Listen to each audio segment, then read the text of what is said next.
갈라디아서에 기록된 성령의 9가지 열매 중에서 하나인 온유는 이 그리스도인이라면 누구나 추구해야 될 그런 성품이라고 할 수 있습니다.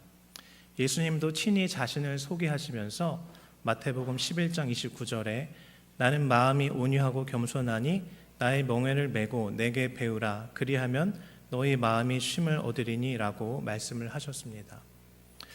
그렇다면 이 온유하다는 것은 정확히 어떤 것을 의미할까요? 이 온유하다는 말은 우리나라 사전을 보니까 따뜻하고 온유한 성품을 말하고 특별히 성격적으로 나긋나긋하면서 화를 잘 안 내는 성격이다라고 정의를 하고 있습니다. 하지만 헬라어 원어로는 이 프라우테스라는 단어인데 우리가 쓰는 이 온유라는 의미보다는 조금 더 깊은 의미가 있다고 할 수 있겠습니다. 프라우테스는 벌판을 질주하던 야생마를 길들여서 교통수단으로 사용하기 시작하였을 때, 즉 그 온순하여진 말을 수식할 때에 쓰는 단어가 바로 프라우테스라고 합니다. 즉 어떤 본능적인 행동을 통제할 수 있을 만큼 길들여진 성품, 그것을 바로 온유하다, 프라우테스라고 말한다는 것입니다. 그러므로 이 온유하다는 것은 성도로서 특히 우리는 다양한 사람들과 관계를 맺어야 하고 또 여러 가지 갈등 상황 속에 처할 수 있기 때문에 이 온유함은 돈을 가지고 살 수 없는 중요한 성품이고 반드시 가져야 할 그런 성령의 열매다라고 할 수 있겠습니다. 하지만 실제로 온유한 사람으로 사는 것, 때론 나의 인격이 무시당하고 또 소외당할 때도 그럼에도 불구하고 용서해주는 삶을 사는 것은 말처럼 결코 쉽지가 않습니다. 이 사도 바울도 끊임없이 그를 대적하는 대적자들에게 온유함으로 나아갔다라고 스스로 말하였지만 서신서 곳곳을 보면 그들 때문에 말 못할 고생을 했다고 기록하고 있고 심지어 갈라디아서에는 그 대적자들을 개들이라고 지칭하기도 하였던 것입니다. 온유함이 지면의 모든 사람보다 더했다고 말해지는 이 모세도 이스라엘 백성들이 반복해서 하나님 앞에 불평을 쏟아내고 자신에게도 여러 가지 말로 하나님에 대한 원망을 쏟아내자 결국엔 나중에 물을 달라고 했을 때 분노 가운데 바위로 지팡이를 2번 내리치면서 혈기를 부리게 됩니다. 40년 동안 그 고생을 한 온유의 사람 모세도 그 혈기 한 번을 참지 못하는 바람에 약속의 땅인 가나안 땅에 들어가지 못하게 되는 사람으로 성경이 기록하고 있는 것입니다. 그런 가운데 예수님이 산상수훈의 약속한 땅을 기업으로 받는다는 말씀대로 온유함으로 땅을 약속으로 받은 인물이 있습니다. 그가 바로 오늘 본문의 주인공인 다윗입니다. 예수님도 사도 바울도 모세도 다 성경의 중요한 인물로 기록이 되어 있고 오늘날에도 영적인 측면에서 보면 복음이 전해지는 곳마다 많은 사람들의 입에 오르내리기 때문에 영적인 땅을 기업으로 받았다고 할 수 있습니다. 하지만 이 살아생전에 온유한 사람으로서 실질적으로 땅을 받은 사람은 가장 모델이 될 만한 사람은 바로 오늘 본문의 주인공인 다윗이라고 할 수 있겠습니다. 그는 잘못한 것 없이 10년을 사울에게 쫓겨서 유랑 생활을 하면서 인내하고 그리고 온유함으로 사울을 품어주어서 유대 땅이 왕이 되었음을 우리는 잘 알고 있습니다. 다윗은 온유함을 통해서 하나님의 기업인 이스라엘의 통치자가 되고 또 그뿐이 아니라 그 다윗을 통해서 대대로 하나님의 나라를 이루는 그 이스라엘의 통치자가 나올 수 있도록 하나님께서 약속까지 해주신 것이죠. 그래서 온유한 자는 땅을 유업으로 받는다라는 이 예수님의 말씀은 그냥 하신 말씀이 아니라 살아있는 생명의 말씀이고 우리 가운데도 이루어질 수 있는 말씀이라고 할 수 있겠습니다. 오늘 말씀 가운데 다윗이 고백한 온유함과 그 영적인 원리를 깨달아서 육적인 복, 영적인 땅을 기업으로 받는 저와 여러분 될 수 있기를 주님의 이름으로 기도드립니다.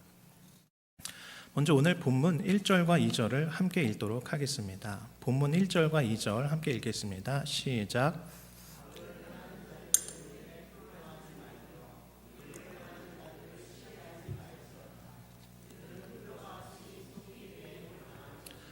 푸른 채소같이 쇠잔할 것임이로다. 아멘. 먼저 온유한 자의 특징은 이 고난 가운데 불평하지 않는 자라고 성경은 말하고 있습니다. 또한 악한 자들을 시기하지 않는 자라고도 말하고 있습니다. 다윗은 1절에 악을 행하는 자들 때문에 불평하고 시기하지 말라고 말하는데, 그 이유는 2절처럼 하나님께서 그 악인들의 죄를 다 기억하고 마치 풀과 같이 속히 배임을 당할 것이다 라고 기록하고 있기 때문입니다. 이후에 나오는 10절에도 보면 잠시 후에는 악인이 없어지리니 네가 그곳을 자세히 살필지라도 없으리로다 라고 기록을 하고 있습니다. 비록 당장은 많은 땅을 차지하고 세상에서 왕노릇하던 사람이라도 하나님과 대적하고 있는 사람은 이 세상 가운데 흔적도 없이 사라진다고 성경이 말해주고 있는 것입니다. 우리가 하나님을 믿고 정직하게 살게 되면 때로는 손해를 보게 되고, 세상에서는 세상에서 말하는 성공과는 조금 다른 모습으로 살아갈 수가 있습니다. 근데 오히려 하나님을 안 믿는 사람들은 더욱더 풍족하게, 더욱더 힘있게, 더욱더 세상에서 성공하는 것처럼 보일 때가 있는 것입니다. 그렇지만 우리가 분명히 기억해야 될 것은, 하나님을 믿지 않고 잘 되는 것은 분명히 죄다라고 성경이 기록하고 있다는 것입니다. 하나님의 온유하심과 오래 참음으로 수없이 많은 죄악들이 밝혀지지 아니하고 회개할 수 있는 기회를 주시는 것이지, 결코 그것이 하나님을 모른 척하면서 사는 악인이 형통하게 하시고 의인은 굶주리게 하시는 분이 아니다라는 것입니다. 그러므로 우리가 악인들을 향해서 입술로라도 그들을 향해 저주하거나 불만을 이야기할 필요가 전혀 없다는 것입니다. 하나님은 이미 모든 것을 다 셈하고 계시기 때문입니다. 그런 면에서 다윗은 상대방을 보면서 불평하기보다는 인내하는 믿음으로 이 온유함의 극치를 보여준 사람이라고 할 수 있겠습니다. 자신이 용사로 싸움을 잘해서 이스라엘 백성으로부터 칭찬을 받자 사울이 당장 그를 죽이기 위해서 쫓아다니기 시작하였습니다. 하지만 끝까지 다윗은 사울에게 복수하거나 기회가 있었음에도 그를 죽이지 않았죠. 특히 사울이 용물을 보는 도중에 그의 옷자락만 베고 살려주자 다윗이 입으로 내가 여호와의 기름 부은 자를 내 손으로 치는 것은 여호와께서 금하시는 것이다 라고 고백을 하게 됩니다. 그때 사울이 다윗을 향해서 이렇게 고백을 하게 됩니다. 내 아들 다윗아, 나는 너를 학대하되 너는 나를 선대하니 너는 나보다 의롭도다 라고 답을 하는 것이죠. 이 사건이 얼마나 중요하고 다윗이 정치적으로도 승리를 거두게 되었냐면, 이후에 솔로몬 때문에 나라가 이스라엘이 남과 북으로 갈라지지 않습니까? 그때 다윗이 속한 유다 지파를 제외하고 11지파 중에서 10지파가 북이스라엘로 편입이 되고 나머지 한 지파가 남유다와 짝을 이루는데, 그것이 바로 사울의 후손들인 베냐민 지파라는 것입니다. 다른 지파들과 다르게 베냐민 지파가 유다 지파의 편에 서게 되었는데, 이것은 바로 다윗이 계속해서 베냐민 지파를 챙겨주고 계속해서 끝까지 그들을 참고 용서해 주었기 때문이라고 할 수 있겠습니다. 우리가 잘 알듯이 왕조의 역사에서 다른 성을 가진 사람들이 왕이 되게 되면 가장 먼저 하는 일은 기존의 왕의 세력을 철저하게 짓밟는 것입니다. 언제든 다시 쿠데타가 일어나거나 화가 미칠 수 있기 때문입니다. 그래서 죽이는 것은 당연하고, 아무리 적어도 오지로 유배를 보내는 것이 자신의 왕권을 강화하는 당연한 방법이라고 할 수 있겠습니다. 하지만 다윗은 그런 방법을 취하지 아니하고 이 사울을 끝까지 품어주면서 하나님이 친히 일하실 때까지 기다리는 온유함으로 인내하였고, 심지어 그의 후손들까지 챙기는 넉넉함을 보여주었다는 것입니다. 그래서 나라가 갈라져서 하나의 지파만 남게 되는 절대적으로 불리한 상황 가운데 사울의 베냐민 지파가 유다 지파 곁에 남아서 그들에게 힘을 보태해 준 것이라고 할 수 있겠습니다. 그러므로 우리가 다윗을 통해 배우게 되는 것은 적을 만들거나 미워하거나 할 필요가 전혀 없다는 것입니다. 분명 나와의 관계가 불편한 사람을 뒷담화하거나 미워하는 것은 영적으로도 마귀에게 지는 행위가 된다고 할 수 있는 것입니다. 다윗과 같이 하나님의 심판과 의로움을 전적으로 신뢰하면서 맡김으로써 하나님의 축복을 받는 저와 여러분 될 수 있기를 주님의 이름으로 기도드립니다. 이어서 본문 4절부터 6절을 이어서 함께 읽도록 하겠습니다. 4절부터 6절입니다. 시작. 또 여호와를 기뻐하라. 그게 내 마음의 소원을 내게 이루어 주시리로다. 내 길을 여호와께 맡기라. 그를 의지하면 그가 이루시고 내 의를 빛같이 나타내시며 내 공의를 정오의 빛같이 하시리로다. 아멘. 이 두 번째로 온유한 자가 가져야 할 이 삶의 자세로 주님께 항상 찬양하는 것을 다윗이 말하고 있습니다. 자신을 힘들게 하는 자들과 불편하게 하는 자들의 빈자리를 다윗은 하나님을 찬양하는 것으로 채웠다는 것을 우리가 주목할 필요가 있습니다. 나를 힘들게 하는 사람이나 이를 반복적으로 생각하는 것은 영적으로 전혀 도움이 되지 않습니다. 우리의 뇌는 그 부정적인 생각들을 계속 꼬리에 꼬리를 물면서 안 좋게 생각하는 경향이 있기 때문입니다. 그래서 그것을 아예 털어내놓고 오히려 그 부정적인 것에서 벗어나 좋으신 하나님, 온유하신 예수님을 계속해서 묵상하는 것이 우리 그리스도인의 자세다라고 할 수 있겠습니다. 이 150편이나 되는 시편의 주요 저자는 바로 다윗입니다. 근데 이 시편을 가만히 읽다 보면 그가 기쁘고 잘되고 감사할 일만 있을 때만 주님을 찬양한 것이 아니다라는 것을 우리는 쉽게 알 수가 있습니다. 아니, 오히려 그는 절박한 고난과 어려움과 외로움 속에서 주님을 더욱더 간절히 찾았다는 것을 시편을 통해서 알 수 있는 것이죠. 그래서 크리스천 투데이라는 기독교 신문사에서 기독교인이 가장 사랑하는 성경장을 조사한 적이 있었는데 그것이 바로 시편 23편입니다. 2등이 창조기사를 기록한 창세기 1장이었고 3등이 고린도전서 13장, 우리가 잘 알고 있는 사랑장이었다고 합니다. 우리가 너무나도 잘 아는 시편 23편 1절을 함께 암송해 볼까요? 여호와는 나의 목자시니 내게 부족함이 없으리로다.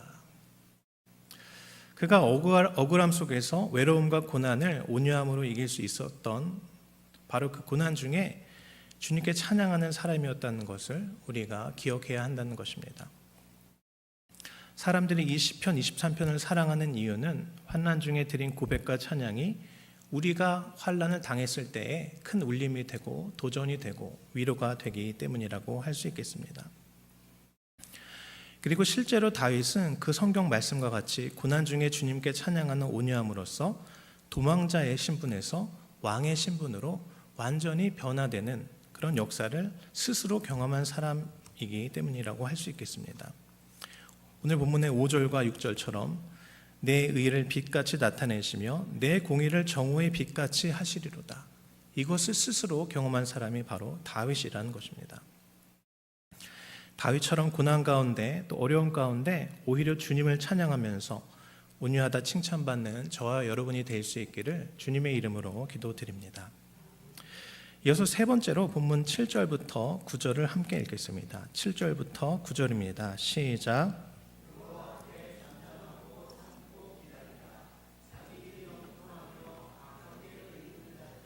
불평하지 말지어다. 분을 그치고 노를 버리며 불평하지 말라. 악을 만들 뿐이라. 진실로 악을 행하는 자들은 끊어질 것이나 여호와를 소망하는 자들은 땅을 차지하리로다. 아멘. 세 번째로 온유한 자의 특성은 7절에 기록된 것처럼 하나님을 전적으로 의지함으로써 참고 기다리는 자다라는 것입니다. 우리가 살고 있는 이 현대사회의 특징은 무엇이든지 쉽고 빠르게 모든 일을 하는 것이 최고로 여겨지는 세상인 것이 큰 특징이라고 할 수 있겠습니다. 이러한 세상에 살다 보니까 사람들이 가지고 있는 성품적인 특성 중에 하나는 굉장히 참을성이 없다라는 것입니다. 굉장히 교육을 많이 받은 수재라고 생각되어지는 청년들이 직장에 들어가서 금세 나와는 맞지 않겠다고 나오면서 비전이 다르다고 직장 생활을 하다 금세 나오게 되는데 그러한 똑똑한 청년들이 고작 첫 번째 직장에서 버티는 시간이 1년 6개월이라고 합니다. 신앙생활도 마찬가지입니다. 오래 참지 않고 이루어지는 것은 아무것도 없다는 것을 우리가 기억을 해야 된다는 것입니다. 부흥회를 통해서 한 번에 모든 문제를 해결받거나 또 엄청난 믿음을 가지게 되거나 또 은사를 받아서 나의 믿음이 업그레이드 되는 것을 기대하는 것은 하나님이 원하시는 믿음의 사람이 되는 것과는 상당히 거리가 있다는 것입니다. 성숙한 신앙인은 반드시 어느 정도 시간을 통해서 검증이 필요하고 또 인격이 주님 안에서 성화되는 과정이 반드시 필요하다고 할 수 있는 것입니다. 예전에 소망교회 담임 목사님이신 곽선임 목사님 설교를 듣게 되는데 새벽 기도를 하고 있는데 여자 집사님이 귀신 들린 딸을 데리고 와서 이 새벽 기도가 끝나고 안수를 좀 받고자 이렇게 요청을 한 적이 있었다고 합니다. 근데 목사님 그 마음에 성령님께서 어떤 감동을 주셨냐면 지금 안수를 해서 치유를 해줄 수도 있지만 당장 치유를 하면 교회를 안 나오게 될 수도 있으니 좀 더 기다렸다가 계속해서 새벽 기도를 나오는 방향으로 그렇게 인도를 하라고 그렇게 마음에 감동이 오셨다고 합니다. 그래서 그 여자 집사님에게 귀신 들린 딸을 데리고 당장 안수를 받을 것이 아니라 계속해서 새벽 기도에 나오면서 믿음 안에서 신앙생활을 할 수 있도록 그렇게 권면을 했다고 합니다.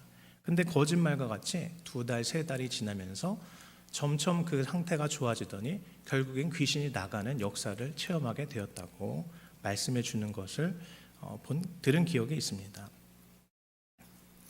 병 치료를 당장 받아서 세상 밖으로 나아가는 것보다 주님 안에서 경건하게 신앙생활을 하면서 꾸준히 신앙생활을 하는 것이 더 중요하다고 할 수 있는 것입니다.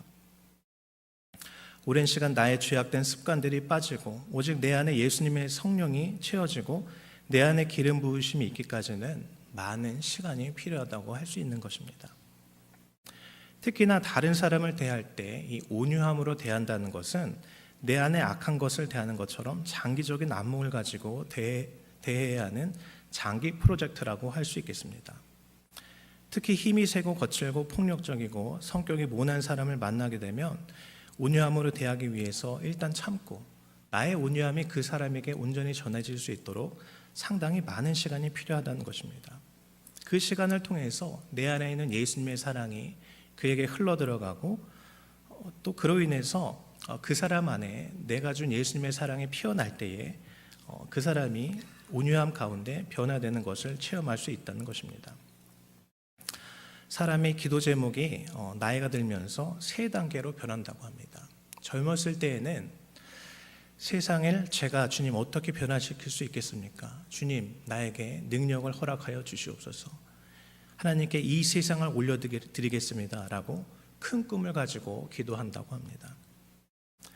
근데 중년이 되고 이제 아이가 생기고 가정이 생기게 되면 그 꿈이 현실적으로 바뀌게 된다는 것이죠. 자기 스스로 얼마나 부족한 사람인지를 깨닫고 이제 하나님 전 세계가 아니라 내 주변의 사람들 특히 내 가족들이라도 좀 변화시킬 수 있도록 내게 지혜를 허락해 주시옵소서라고 겸손하게 기도한다는 것입니다. 그리고 결국 인생의 마지막 노년에 되어서 죽을 날이 다가오게 되면 그 소원이 더욱더 소박해진다고 합니다. 이제는 가족도 친척도 내 힘으로 할 수 없다는 것을 깨닫고 주님 내가 평생 주님을 믿었는데 아직도 내 안에 버리지 못한 것, 내 안에 바뀌지 못한 것이 너무도 많습니다. 나 한 명이라도 구원할 수 있도록 인도하여 주시옵소서라고 말년에는 이렇게 스스로 바꾸지 못했음을 고백하면서 겸손한 마음으로 기도한다는 것입니다. 그러니까 나 한 사람 바꾸는데도 일평생을 다해도 부족하다는 것을 우리는 겸손하게 고백해야 한다는 것입니다. 이렇게 나 한 사람도 바꾸는 것이 쉽지 않다면 내 곁에 있는 나를 불편하게 하는 그 사람, 전혀 온유하지 않고 나를 항상 불편하게 하는 그 사람의 마음을 바꿔서 온유하게 만드는 것은 더욱더 많은 인내가 필요하다고 할 수 있겠습니다. 온유함은 오래 참는 성품을 통해서 완성이 된다는 점을 항상 기억하면서 신앙생활하는 저와 여러분 될 수 있기를 주님의 이름으로 기도드립니다. 오늘 본문 말씀 37편 11절을 함께 마지막으로 읽겠습니다. 시작. 그러나 온유한 자들은 땅을 차지하며 풍성한 화평으로 즐거워하리로다. 아멘. 마지막으로 남과 비교하지 않고 오래 참으로 인내하여서 열매를 맺는 사람, 이 사람은 땅을 차지하고 풍성한 화평으로 즐거워한다라고 성경이 말씀해주고 있습니다. 더 이상 이렇게 이제 땅을 소유하게 된 사람은 압제자나 악인들의 비아냥에 억울해할 필요도 없고 이제 오랜 세월 온유함 가운데 하나님의 축복 가운데 생을 마감하게 된다는 것입니다. 온유함으로 다윗처럼 땅을 기업으로 받은 사람으로 깔뱅이 있습니다. 이 깔뱅에 대한 이야기를 예화 하나 들고 오늘 말씀을 마무리하도록 하겠습니다. 이 종교 개혁자 가운데 한 명인 깔뱅의 초상을 본 사람들은 그의 날카로운 인상 때문에 굉장히 고집이 세고 한 성격하는 사람으로 기억할 수도 있습니다. 근데 한 사람이 그를 가리켜서 온유한 선지자 존 깔뱅이라고 논문을 썼는데 그 이야기의 요지는 이렇습니다. 깔뱅이 젊었을 때에 조용하게 공부할 요양으로 자신의 고향인 프랑스의 스트라스부르로 가던 중에 제네바에 잠시 들리게 되었습니다. 근데 그 스위스 제네바에서 윌리엄 파웰과 아는 교인들에게 붙들려서 제네바로 와서 말씀을 전하면서 우리를 가르쳐달라는 간청을 듣게 되고 프랑스에서 하고 싶던 공부를 포기하고 3년 동안 스위스에서 하나님의 말씀을 전하게 됩니다. 그 기록을 보면 무려 하루에 3번이나 설교를 했다는 기록이 있습니다. 정치가로, 종교개혁가로, 또 목사로서 그는 3년 동안 눈코 뜰 새 없이 일하면서 스위스의 제네바의 부흥을 위해서 일했던 것이죠. 하지만 언제나 그랬듯이 그런 깔뱅을 질투하고 시기했던 사람들이 생겼던 것입니다. 깔뱅을 못마땅하게 생각했던 사람들이 음모를 일으켰고 심지어 그를 초빙해온 제네바 의회가 이 깔뱅을 추방하는 일까지 벌어지게 됩니다. 그래서 이 깔뱅은 다시 하는 수 없이 자신이 하고 싶었던 공부를 하러 다시 프랑스의 스트라스부르로 떠나게 됩니다. 가서 조용히 연구 생활을 시작한 것이죠. 하지만 깔뱅이 떠나자 그 스위스는 말씀이 없는 도시가 되어서 곧 예전처럼 타락하게 되었고 완전히 엉망인 도시가 되어버리게 됩니다. 그래서 제네바 의회는 다시 깔뱅을 찾아가서 간절히 부탁을 하게 됩니다. 다시 우리에게 찾아와서 말씀을 좀 전해달라. 그때 깔뱅 선생님은 나를 억지로 내쫓더니 왜 다시 나를 부르는 거요? 라고 하지 않고 그것이 하나님의 뜻이라면 내가 가야지요 라고 순한 양처럼 순순히 그들의 말을 따라서 그들을 따라갔다고 합니다. 그래서 스위스 제네바는 바로 깔뱅의 도시가 되고 유명한 종교개혁지로 우리 곁에 남게 된 것입니다. 프랑스 출신인 깔뱅이 스위스의 중심에서 가장 존경받는 사람으로 칭송을 받게 된 이유는 그가 자신을 쫓아냈던 사람들을 온유함 가운데 품어주고 이게 주님의 뜻이라고 생각하면서 순종함으로 하나님의 뜻을 이루었기 때문이라고 할 수 있겠습니다. 그래서 그는 마태복음 5장에 온유한 자는 복이 있나니 땅을 기업으로 받을 것이요 라는 이 말씀의 주인공이 되었다고 할 수 있겠습니다. 오늘 말씀을 마무리하겠습니다. 그래서 온유한 사람은 멀리 내다볼 줄 아는 사람입니다. 하나의 사건에 일희일비하는 사람이 아닙니다. 그리고 하나님의 뜻을 생각하면서 조용히 여유 있게 행동하는 사람이라고 할 수 있겠습니다. 그래서 온유한 사람은 요셉이 내가 하나님을 대신하리까 라고 말한 것처럼 절대 용서할 수 없는 사람까지도 용서할 줄 아는 것입니다. 그리고 모세처럼 영적인 공격도 하나님을 바라보면서 참으면서 인내할 수 있는 것입니다. 그리고 하나님은 이러한 자, 온유한 자를 지금도 우리 교회 가운데 찾고 계시다고 할 수 있겠습니다. 왜냐하면 온유한 자만이 하나님의 뜻을 온전히 이루어낼 수 있기 때문입니다. 그리스도인으로서 온유한 자라 칭찬받아서 하나님께 영광 올려드리는 우리 서초 신동교회가 될 수 있기를 주님의 이름으로 기도드립니다. 아멘.